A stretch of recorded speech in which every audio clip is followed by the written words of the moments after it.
Hello everyone and welcome to this AND session. And we've got a great conversation for you this evening because we're joined by John Hicks. John, thank you so much for joining us for this great conversation. So my pleasure to join you, so thank you for the invitation. Well, it's really our pleasure. I can't wait to get chatting with you. But before we do, as usual, everyone, we'll just give a brief introduction and explanation about who we are here at AND. So AND is the Adult Network Neurodiversity and Dyslexia, and we are a real coalition of lots of organisations joining together to support our neurodivergent adult community. And we've got some really exciting news, everyone, because we've got a new member of the AND family. We have the Dyslexia Association. Those guys are based in Nottingham, and we're joined this evening by the brilliant CEO there, Kay Carter. Hi, Kay. What a lovely introduction. I like the word brilliant. Thank you. Yeah, I'll take it. No pressure, Kay, but you are brilliant. Kay, tell us a bit about the great work you guys do in Nottingham then. So we're a charity, as you say, based in Nottingham. We are UK wide, but we are very proud to be Nottingham born and bred. Yeah. We're a charity that have been going for 50 years, and we provide a sort of range of services, just like the wonderful other organisations that are here today as well. So we are providing screenings and diagnostic assessments. We provide specialist tuition. We provide training and awareness and consultancy type services. And we work very closely with some of our local public sector partners, such as sort of the County Derbyshire County Council, yeah, for example, and Notts Police, Derbyshire Police, that sort of thing. Brilliant. So lots of work to support the community. There's a lot of work going on. Yeah. Thank you, Kay, for all what you do in that wonderful part of the world. And as you say, you look across also beyond Nottingham, and it's great to have you with us. So thank you for the support as well. Now, some of you may have seen on social media some brilliant photographs from a conference that's recently happened over in the Isle of Wight, and Hampshire Dyslexia Association were really involved in that.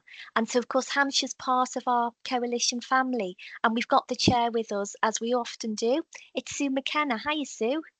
Hi, Donna. Hi, everybody. Congratulations on that great conference. That's wonderful. Thank you very much. It was a super event. It was reaching out into the Isle of Wight. The Hampshire Dyslexia Association is actually covering Southampton, Portsmouth, Hampshire, and the Isle of Wight. And it's been a difficult area to break into, but this conference allowed teachers, SENCOs, head teachers, carers, foster carers. It was a large group from the Isle of Wight Council who are in charge of cared for children, parents, and it was a full day conference which allowed some really great networking. So that was very positive. The rest of the areas we cover, we have a large membership, and we have nearly 35 tutors and assessors who we signpost our inquiries to. We have an email helpline, and like you do at Neurobox and SucceedWithDyslexia and lots of organisations, we have small webinars, informal, often about current events. We're just having a webinar next week on what's the definition of orthography. Is that right? Orthography, which has recently been a buzzword. So we're really pleased to be here tonight. We have a relationship with John Hicks, which goes back quite a few years. So we're looking forward to hearing more from you, John. Yeah, brilliant. Thank you, Sue. And thanks for all what you do in that part of the world. I know it makes a big difference. Earlier this year, I attended a great event in Yorkshire, And I've heard through the grapevine, Pat Payne, chair of Yorkshire Rose, that you guys have started planning a similar event next year over Absolutely. in Yorkshire. Yeah. So tell us a bit about what you do and about your plans for next year's festival. Well, what we basically do, our main focus is helpline. Like everybody else, the helpline is always busy, both a physical helpline and emails. So that takes up a lot of time. But like a little bit like Kay's saying, more people on it would ease the burden, but we just cannot find people. The problem we have, and perhaps others have this, is people are frightened of the helpline because they don't think they know enough. But I mean, we all started not knowing anything, and we all know a lot more than people think they do know. And I do think helplines are so useful for parents out there and adults. But the parents really do need the helpline. So that's our main focus. We run a touch typing class. We absolutely adore English type. We've got youngsters coming through that, and it's just amazing to see 8-9-year-olds typing at 30 words a minute. People cannot believe when they see, but they're not looking at the screen. No, with the fingers. No, that's touch typing. So many people don't understand what we mean. So that's one big thing. And then the festival is our main. This will be the third annual one. You may remember, Donna, and I think John was there, our first back in 2017 when we were at Leeds United football ground. We daren't take that on again. we wish we could, but we just daren't take that on. We were foolish that we went into it, but it was a great success. Yeah. So it's just encouraged us to go and do smaller ones. And this year will be our third. We've got the date. It's the 15th of March, which is a bit panicky now because the last few months have disappeared. So we've got a lot to do to get to that, but it will happen. I'm sure it will happen. And we hope bigger and better. Yeah. Watch this space. Yeah, thank you, Pat, for what you do in your part of the world. Last and certainly not least, we're joined by Flohr MBE, who is the manager of the Adult Dyslexia Centre, the ADC, again, part of our coalition. Hi, Sue. Hello. Thanks, Donna. Yeah, we're the adult group. We've been going for more than 20 years, or Adult Centre. But 50% of our calls and business is with children. Parents come to us. Yeah, we originally set up in the Thames Valley, but we now deal with people throughout the country and throughout Europe. We offer all the same services as our colleagues here, but we also have support groups for adults, face-to-face and online. There we are. Thank you, Donna. Brilliant. My pleasure. And thank you for all that you do there at ADC.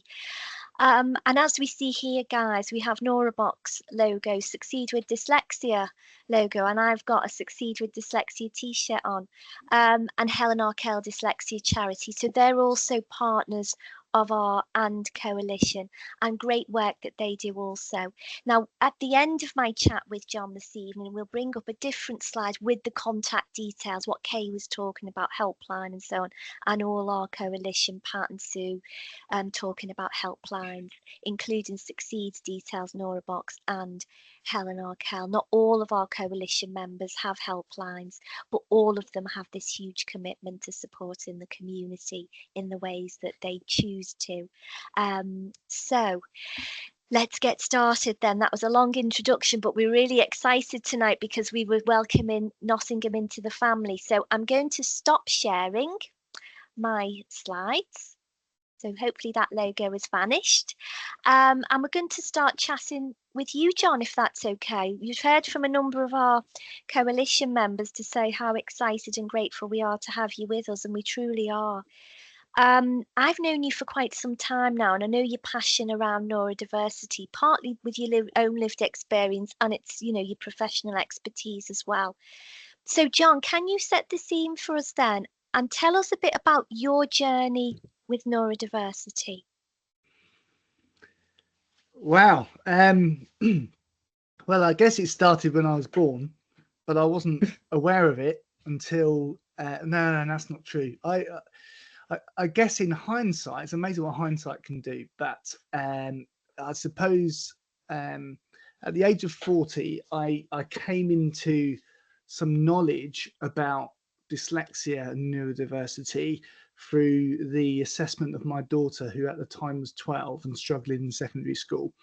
And it was kind of, I think, maybe a little bit of a cliche and a stereotypical thing, maybe, where, you know, all your focus goes into helping your child jump through the hoops that the education system tries to get them to jump through, and you know, nothing about dyslexia apart from what you hear in cultural society, and a lot of stereotypes and judgments that were perhaps incorrect, and immediately you think it's some kind of medical condition.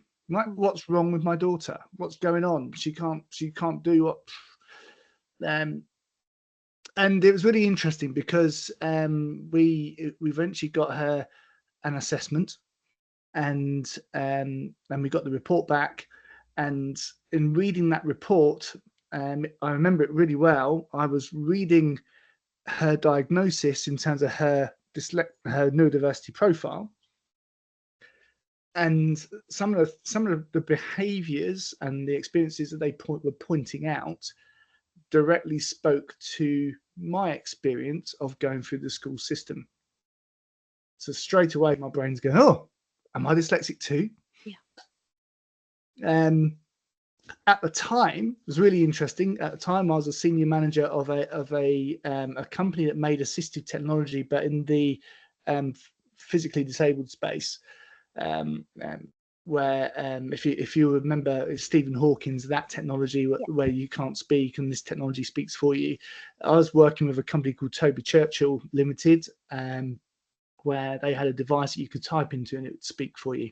And that was my first experience of being in the disability sector, having come from a science background. But at that point, when my daughter was getting her diagnosis, I just left.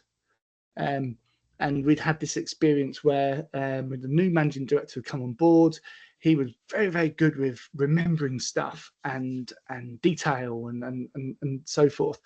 And I wasn't. I was very good at talking about trends, but I was useless at looking at a balance sheet. And I realised there's a lot I was masking in terms of like the processing side of things.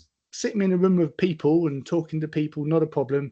I was their sales director, and I was going all over the world and building relationships, using my strengths in that, use my strengths to create relationships and good relationships.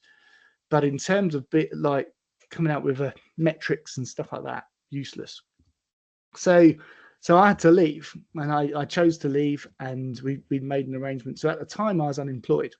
And I was about to start up my own company, which was going to be focused around coaching. So at the point when we got the assessment coming for Jess, I'd read that.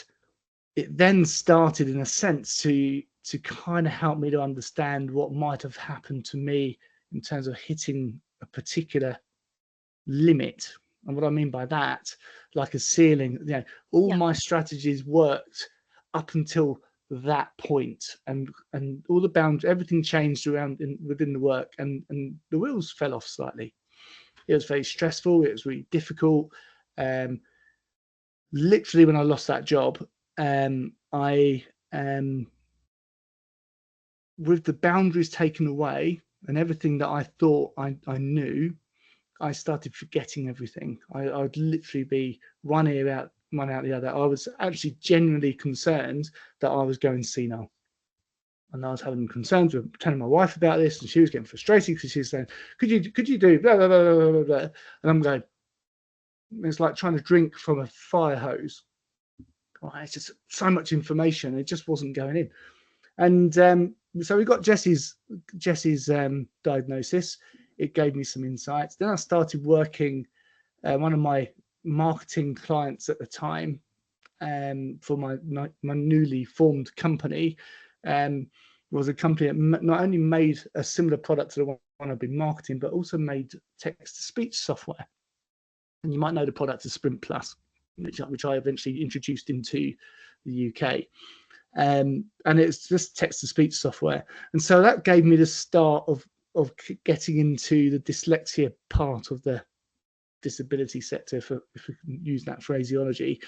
And that was the point when I started to understand more about dyslexia, and I started up something called the Studying with Dyslexia blog, which was really, I was fortunate enough to be able to be paid to do research into dyslexia, to understand it as a parent, but also to be able to find the information that I needed to find, and then to be able to disseminate it. And at the time, it was a marketing tool to be able to use good content alongside introducing a brand.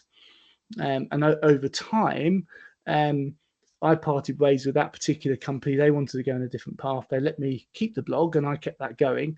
And over all of that time, I trained to be a coach, and I started doing some coaching work with other people within the science world, actually, who were also struggling with their ceiling, their limit, and needed to find new strategies to be able to move forward. And then, coming back up to date to now, I then decided that I wanted to train to be a therapeutic counsellor, because I recognised how much of emotional how much there is an emotional repercussion associated with being neurodiverse. If you feel different in an environment or a context where you feel really uncomfortable, where you feel like you haven't got the skills are required from you, and the school area is rife for that. Really hard for young people with any kind of neurodiversity, where they are set to their weaknesses. Really stressful. And I've had kids. We're talking with Pat Payne earlier about the first conference in Leeds, and I'd met some kids there who'd said that they contemplated suicide because it was that stressful. It was heartbreaking.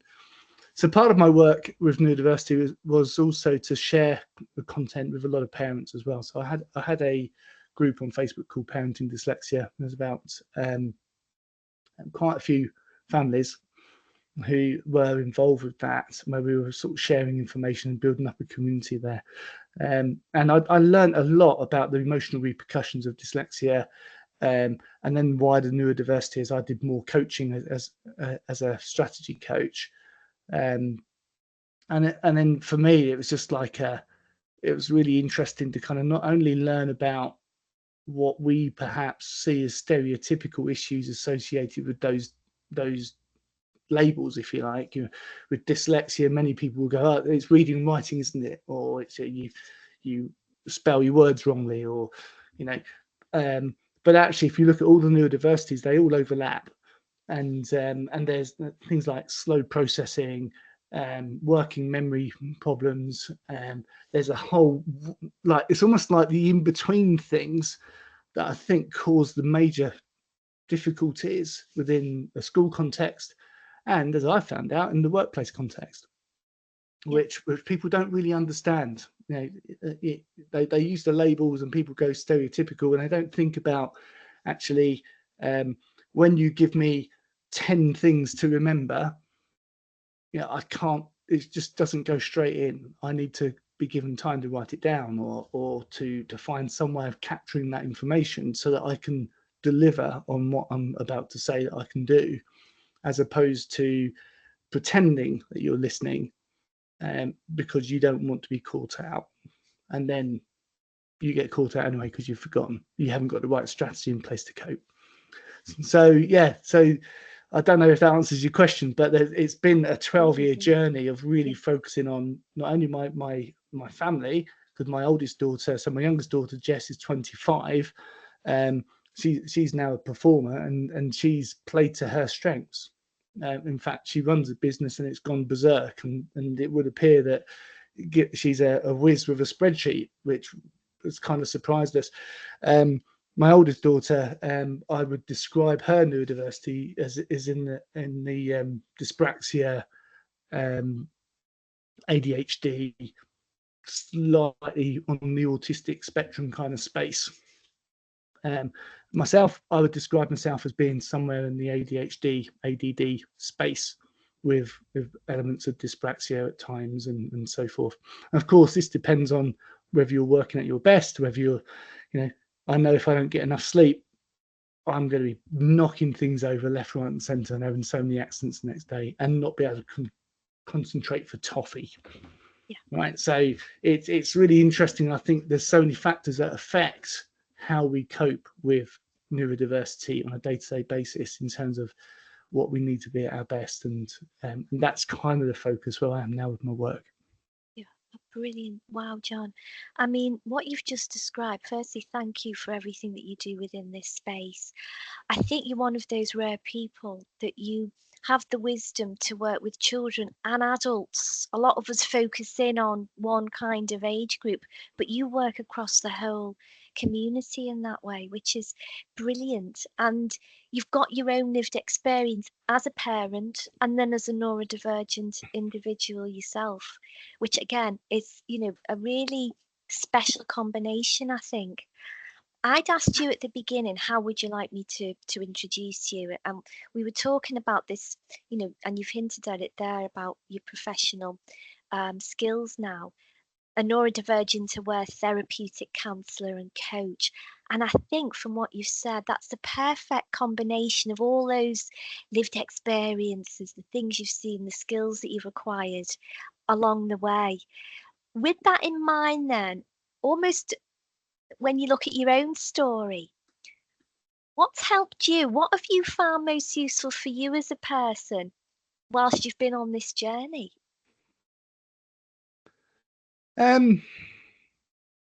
Is it technology? Has it been almost some of the people that you've met along the way, or? I think it's been it's having people that are willing to sit with you and listen to you and understand you and take the time to understand. Yeah. I haven't used tons of assistive technology. It was funny. I did apply to Access to Work for support, and to be honest with you, it was a little bit disappointing because I had loads of connections with assistive technology companies and I'd got most of their products. So when the assessor said, "Oh, we think you benefit from this, and this, we'd like to," and I was like, "I've got it." I'm like, "Oh, didn't get any freebies." Well, I suppose I did, but in that context. Yeah. But what was really helpful was the strategy coaching that comes with Access to Work, and being able to sit with someone who it's interesting. They're all specialists in neurodiversity, but I don't think they sit there and go, "Oh, you've just mentioned ADHD, so therefore you must be this or you must be that." Right? What I think they do, and what I do in my practice, is, okay, so you're neurodiverse, great, but what are your strengths and weaknesses? What do you need help with?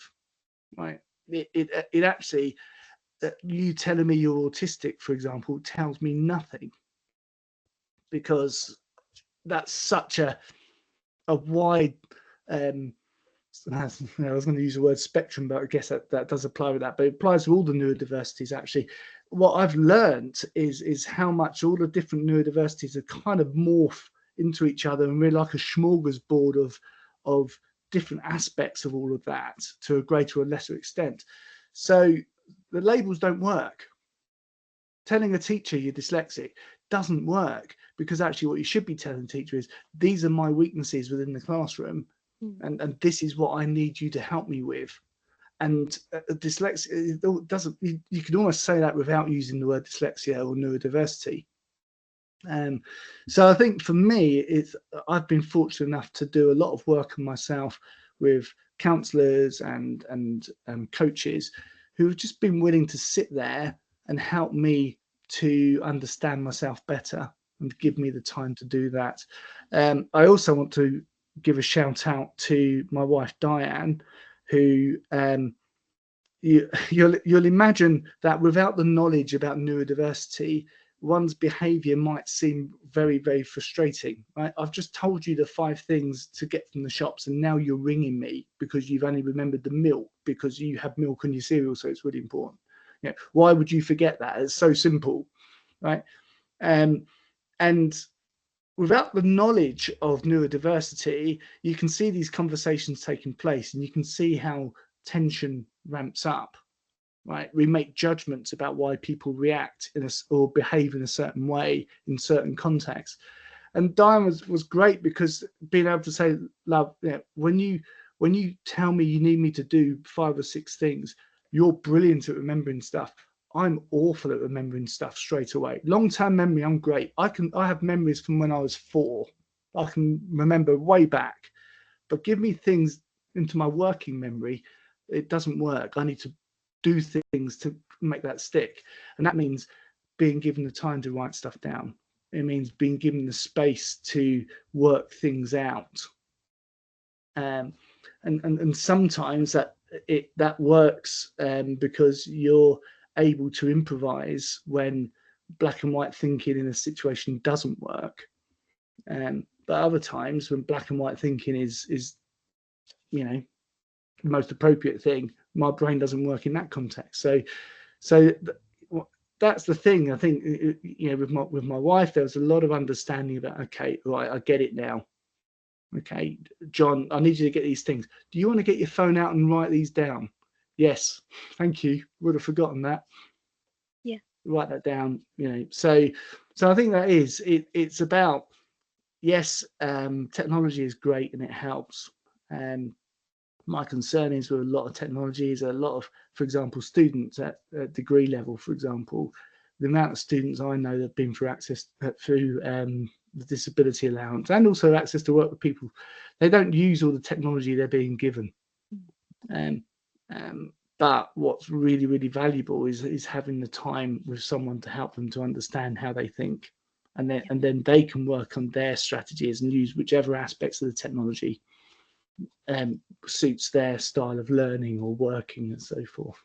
Yeah, I suppose it's that human to human contact, isn't it? Whether it's a professional or, like you say, somebody in your own family supporting you in that way. Thank you so much for being so honest about this.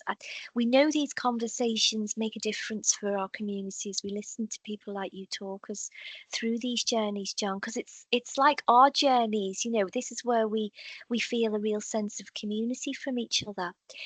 2 questions about your kind of professional work, if that's okay. Sure. When you trained to be therapeutic counsellor, did that help you get insights about who you were as well? Did you almost learn from the course? Yes, you're learning how to do the role and how to support others, but did you learn about, oh, okay, this sounds like me, I will benefit from this as well? Was it insightful for yourself as you were learning those skills? Yeah, it was. I think the biggest learning I gained from that whole process. So I actually did 6.5 years of actually being a counselling client as part of training.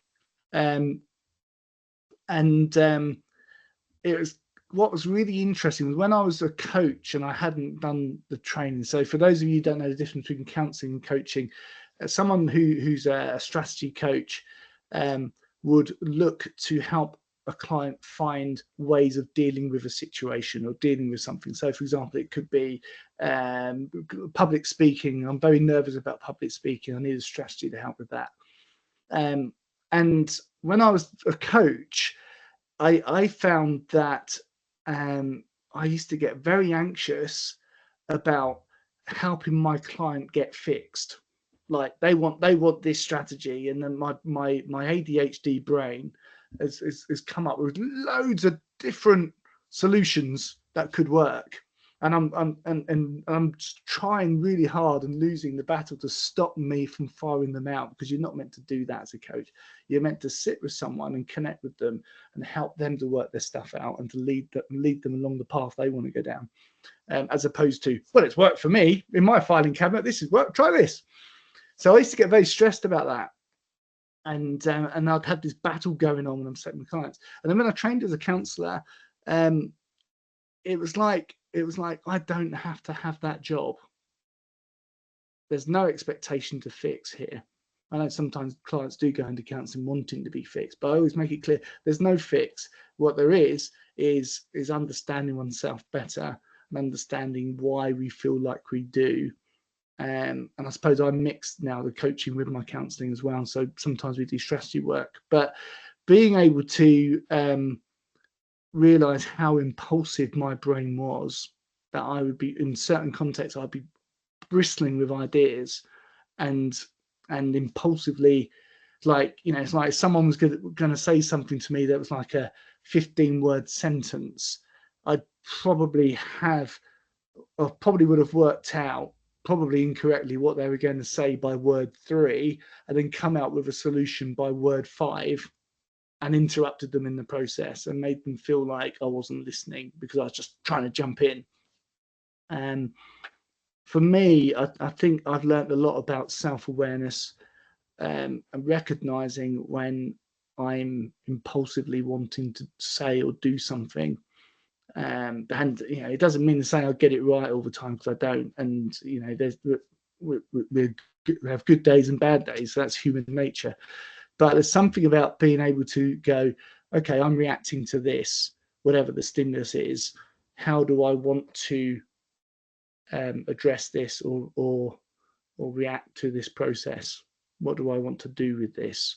As opposed to stimulus, bang, there's my response. Bash myself over the head because I've done it again. So I've done a lot of work on self-awareness, and particularly in situations for me where, you know, confrontation's always been very difficult in the past, and I would be very judgmental of people who would, you know, someone who might want to air their opinion and they'd be very articulate and assertive and not out of order. I would react strongly to that. And then someone who was aggressive, I'd be even worse. And I'd use a sense of humor to disrupt, or I'd come out with sarcastic comments, and internally I'd be judging them. And I think I did a lot of work in understand that about myself, so that I'm better able to sit with people who may be wanting to blow their top, but to help them, actually, I'm not going to sit and judge you. I'm just going to sit here and let you empty the bucket, as it were, so that you can get to where you need to be. I don't need to take responsibility for your stuff. I've got to just take responsibility for mine. But I'll sit with you and help you through your turmoil.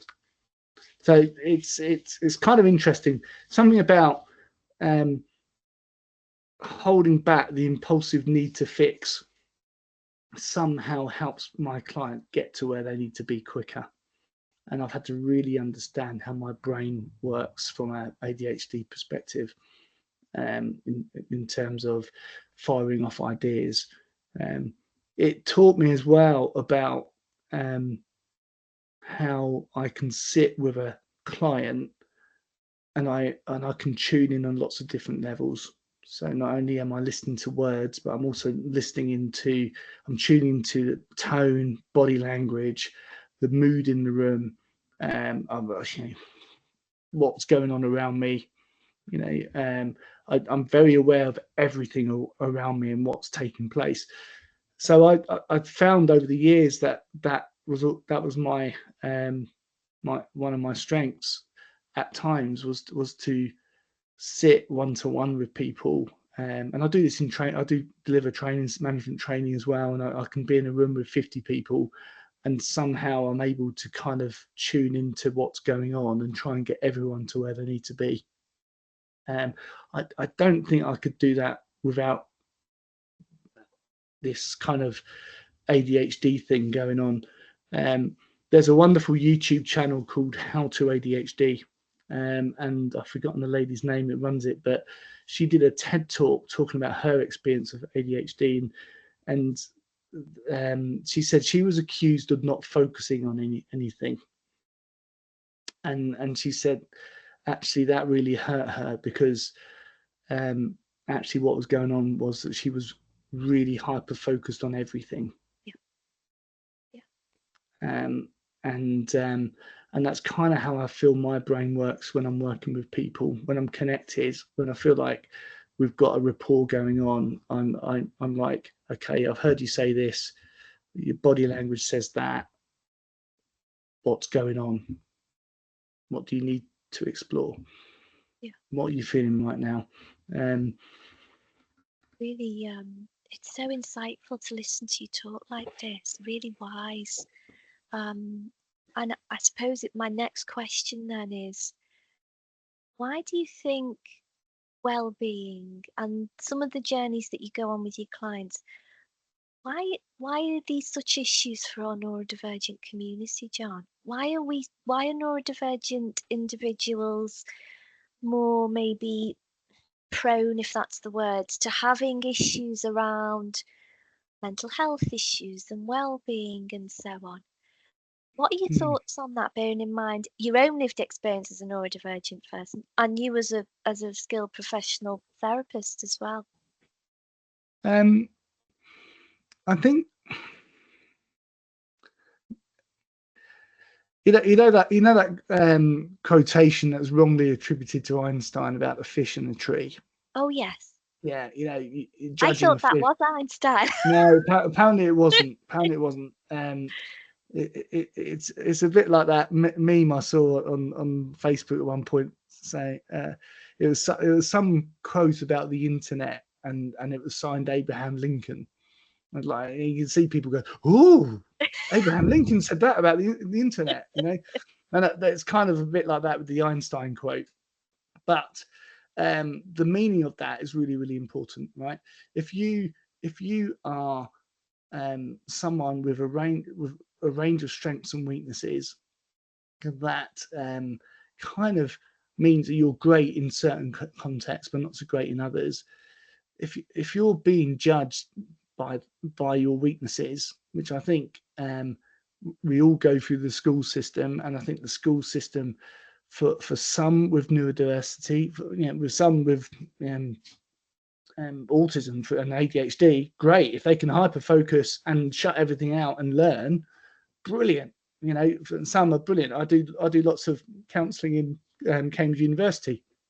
It is a hot spot for ADHD and autism.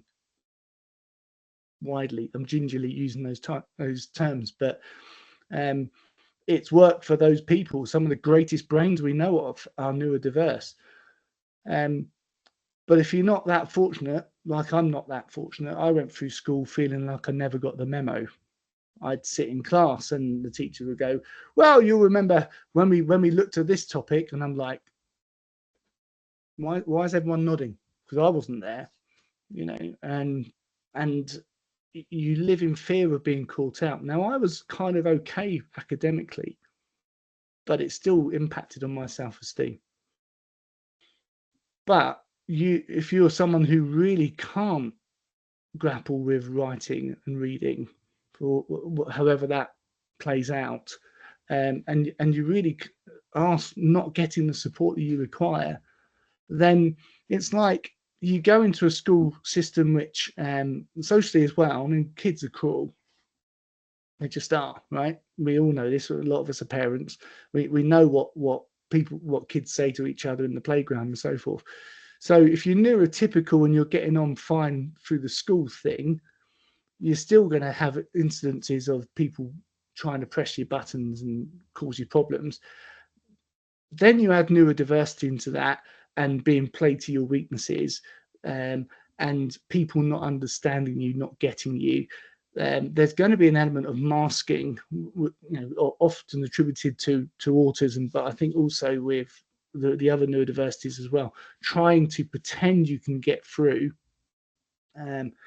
Incidentally, there's that report about how there's like thousands of girls in the UK that don't get diagnosed because they're so intellectual, they can hide it really well. Whereas boys at a certain age just kick off, mess around, whatever, and they're just badly behaved, and then they get diagnosed with they have a problem. So we've kind of got this thing where actually there's a few bumps in the way emotionally as we develop, and if we're unfortunate, I've done surveys in the past, which you know that I've talked about, where we know there's a really high level of poor self-esteem for many of the kids out there. Then we think about adults now who perhaps say 50 years ago when they were in the school system, actually I'm almost in that bracket, let's say 60, 70 years ago, right? In the school system where actually you were thick, that was the label you got. You didn't get any kind of understanding. Dyslexia wasn't a thing. certainly ADHD and autism definitely weren't back then. So, you know, there's a lot of adults who are struggling at quite a late stage in their lives, looking back on and feeling like they haven't been able to unlock their potential, and they're only just starting to hear about these difficulties, and they're like almost at retirement age and beyond, and they've realized that actually with the support they could have got what they needed, but it wasn't a thing back in the day. So I think there is a propensity to have our emotional well-being impacted at a very early stage in our lives. I remember not being able to speak clearly. Well, it was like aged 8, I think. My mother was telling me that around about the age of 8, they were going to send me to a special school. And she fought for me not to go to a special school.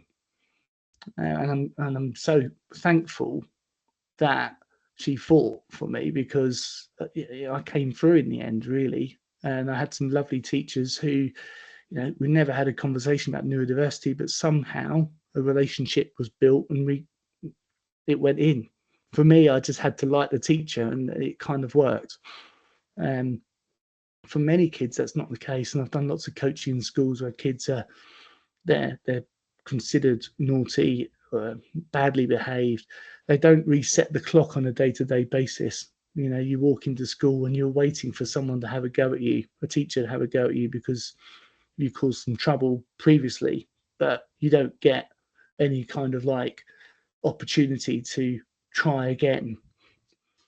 And this is the thing I think is really, really difficult. So you've got this challenge then as young people get older, is you've got the emotional repercussions of their neurodiversity, but there's also this kind of like view of themselves that have come from the sort of the circumstantial repercussions, if you like, that it's really, really hard to, unless you sit down and look at it, it's really, really hard to get your head around it and change the narrative. And I've done a lot of work, and there's still stuff I'm struggling with, and I'm having to still work on it. I suppose the difference is with self-awareness, I'm trying to put more time into it, and but there's many who don't, and then they get judged, and then they don't build relationships, they don't get connected with the community, they don't really get a chance to demonstrate their value to society. So that's probably a very long-winded way of answering your question, but it's really important. Yeah, it really emotional well-being is so important. I'm doing lots of workshops at the moment in a hospital in Cambridge on resilience. Actually, how are we judging each other? Are we judging with the? Are we actually getting the right idea, or are we just making a judgment, and then our emotional system is reacting to that, and then we got these clashing going on and so forth. And am I actually going out of my way to make sure I've got what I need to be at my best to do the job that I need to do? And that might mean having to ask people for help and swallowing the pride a little bit. It might mean saying, look, you help me with that, and I'll help you with this because I'm brilliant at this, and selling it. We're so fixated on trying to look like we're okay, and then masking our difficulties, and it's a stressful place to be. That fear of being caught out is so stressful. It's awful. It's a real fear, isn't it? It's a real deep-seated fear, I think, for a lot of us. John, as I say, I love listening to you because everything you say is so insightful. With that in mind, and we're going to ask folks, to reach out to you and to reach out to the associations as well shortly. We'll share that information. And I know you said you're happy for us to share your details as well. But before we get to that part, what messages would you like to share with folks who are listening to this, who've just listened like we have to everything you've said, and think, wow, actually this is me, or this is my children? please share some messages of hope, words of wisdom for people who are listening to what you've said and it's really resonating with them. Well, the first thing that comes to mind, I think, is to listen with attentiveness. I'm nicking that from a management model, but I love it. Compassionate leadership, listening with attention, being attentive to someone rather than judging someone. I think that's key. I think being able to see someone behave in a certain way and to maybe recognize that actually what I'm seeing on face value isn't really the thing that's taking place in the background. And giving and I can think of a client I've worked with who was absolutely putting on a persona to be able to mask their neurodiversity, and they let that mask slip in the therapy room, and I met the real person, right? It would have been easy to have judged the mask. And I suppose that's something I've learned as a therapist, is that you don't judge when you sit in a room with someone. You provide what's called unconditional positive regard, and you keep yourself in check. Yeah, there's still something judging in the background, but you keep that in check so you can be at your best.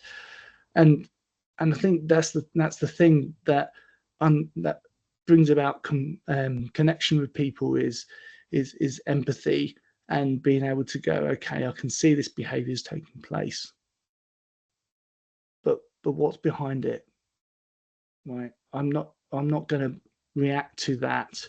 I'm going to do because I'm human, but I'm going to aspire to not to react to the behaviour that's fronting up, so that I can help that person get to where they need to be.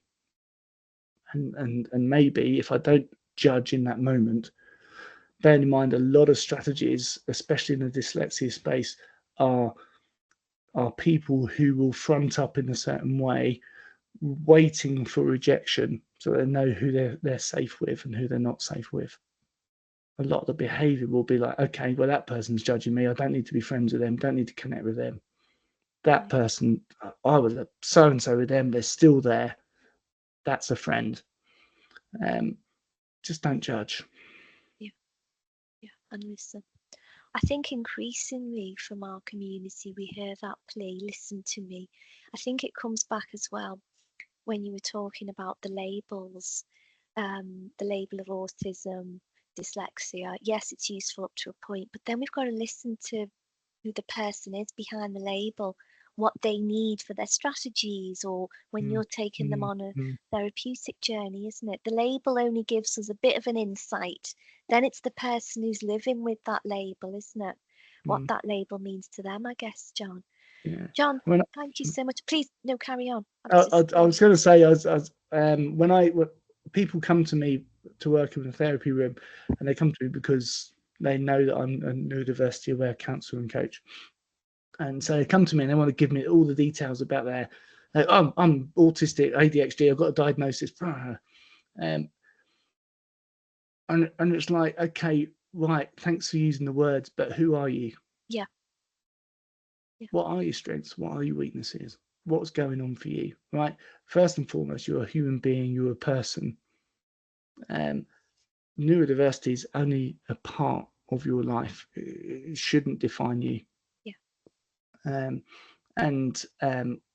actually, let's just forget that there's even a thing called neurodiversity. And just in this room right now, you're my client and you're a person.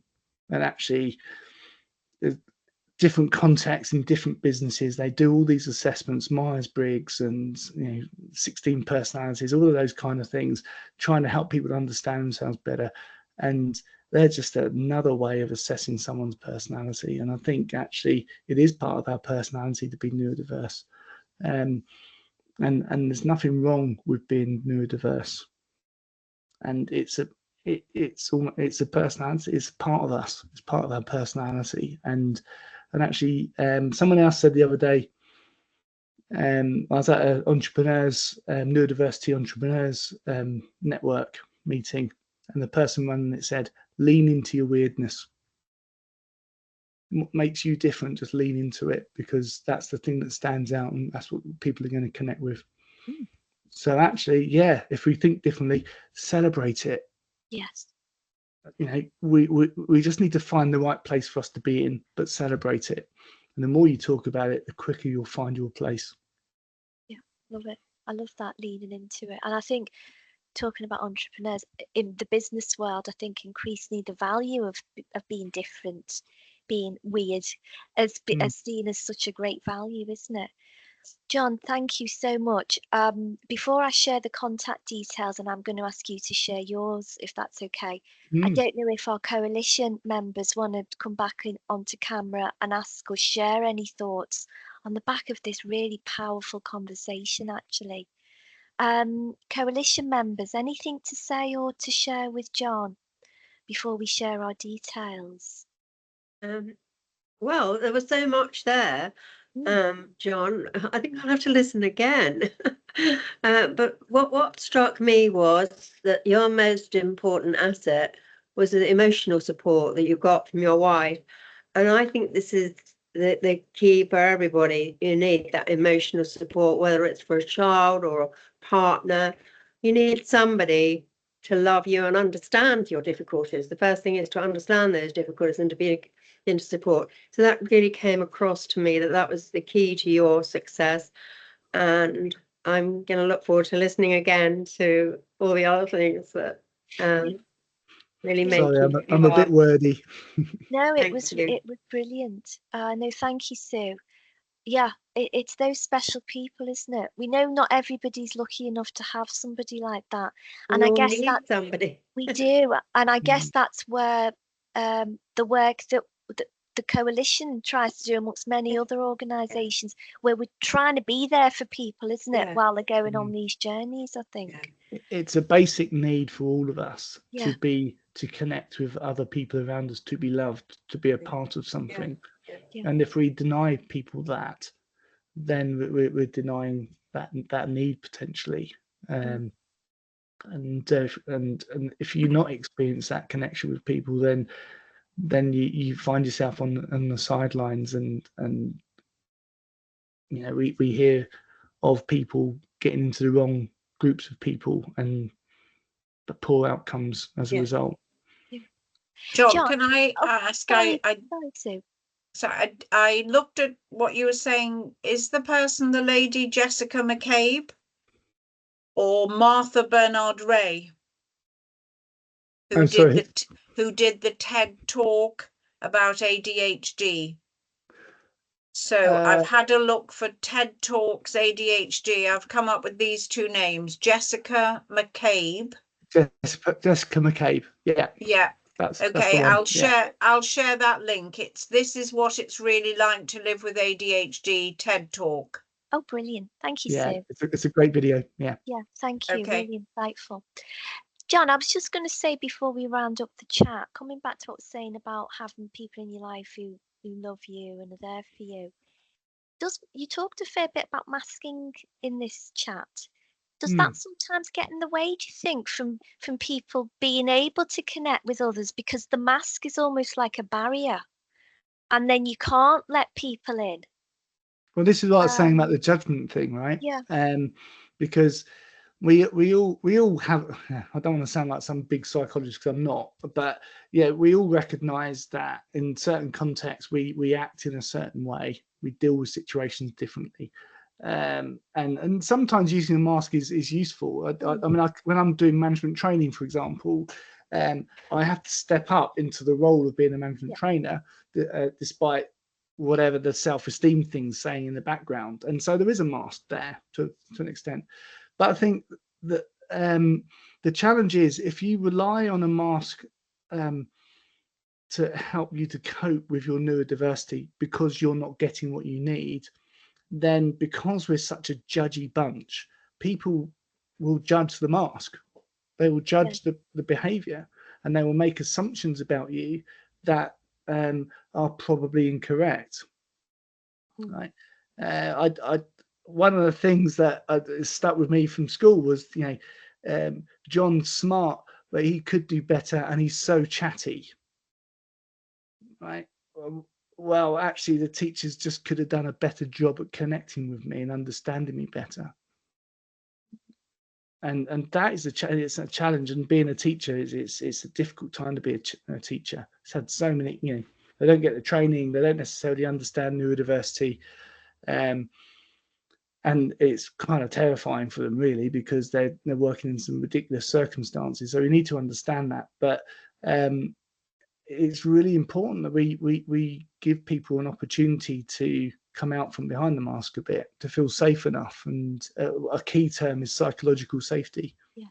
If you've got a group of people around you in a business, for example, and you don't feel you can say anything about a particular topic despite being an expert, and then you don't say that thing, then that might actually bring about a really bad business outcome. Right. In hospitals, for example, where I do a lot of work, if someone doesn't feel they can say their thing because they're not the consultant, but it's really important, but there's fear, so a patient's outcome might be different as a result of that. So it's on all of us to try and bring about psychological safety in all of our interactions with people, so that they can get as close as they can to being themselves and being able to interact as themselves. Otherwise, we're just going to get all these behaviours, and it's going to get in the way. Yeah. Sue, you got your hand up.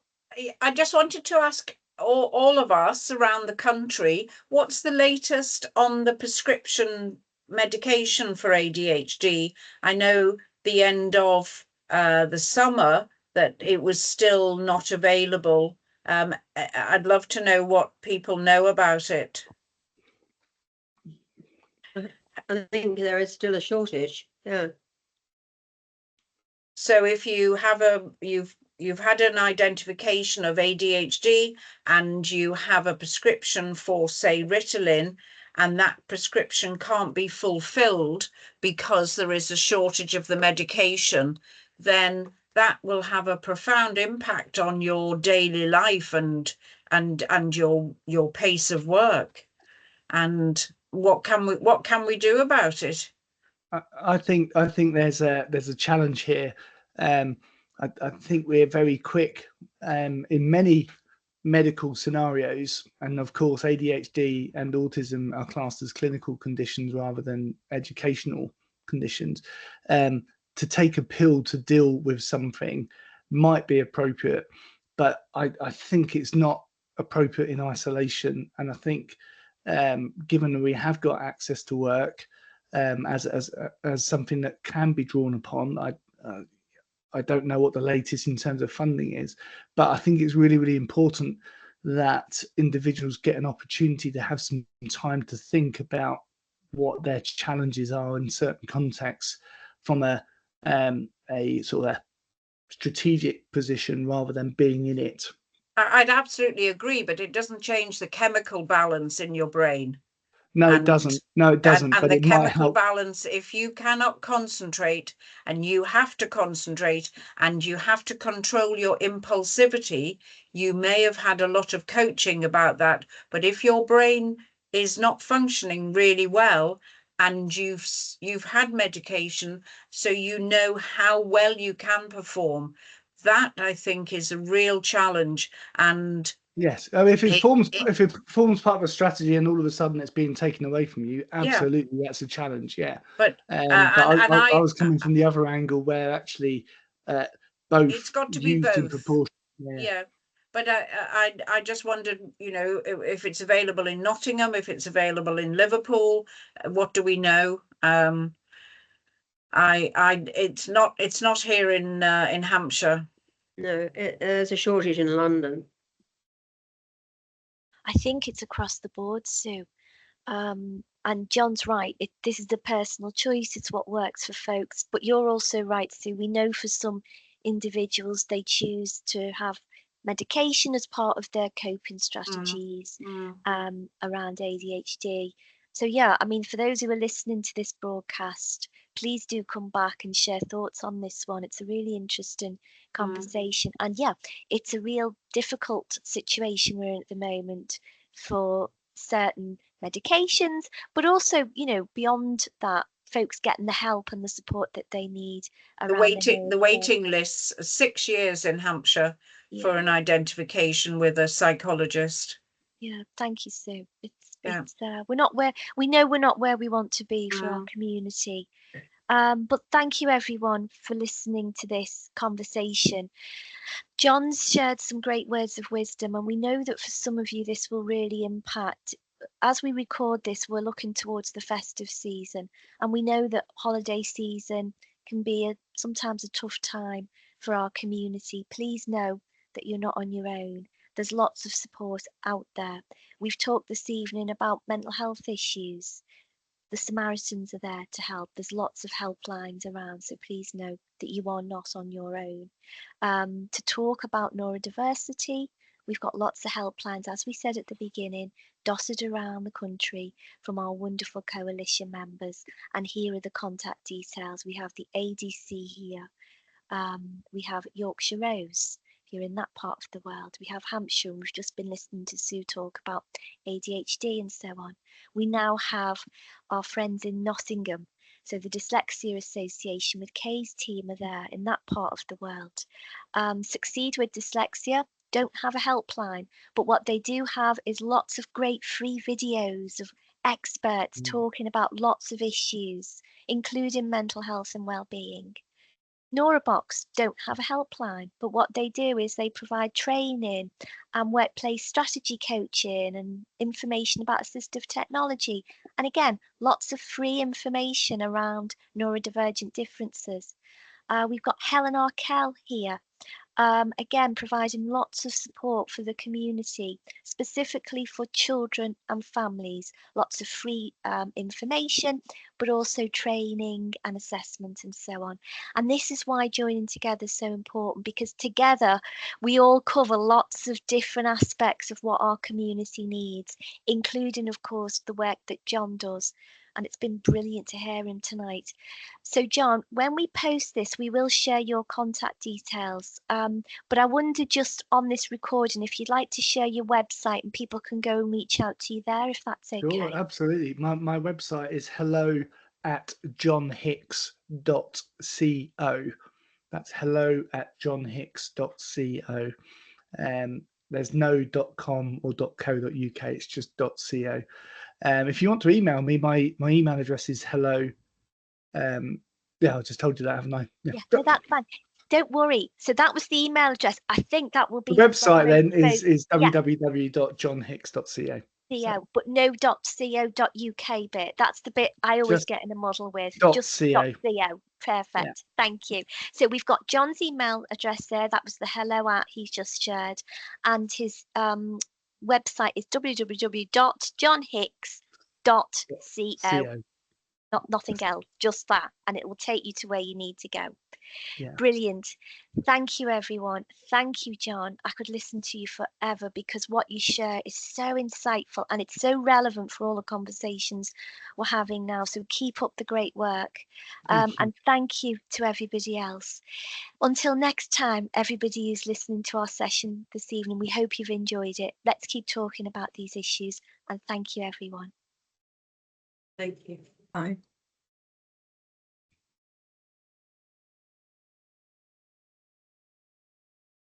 Thank you, everyone.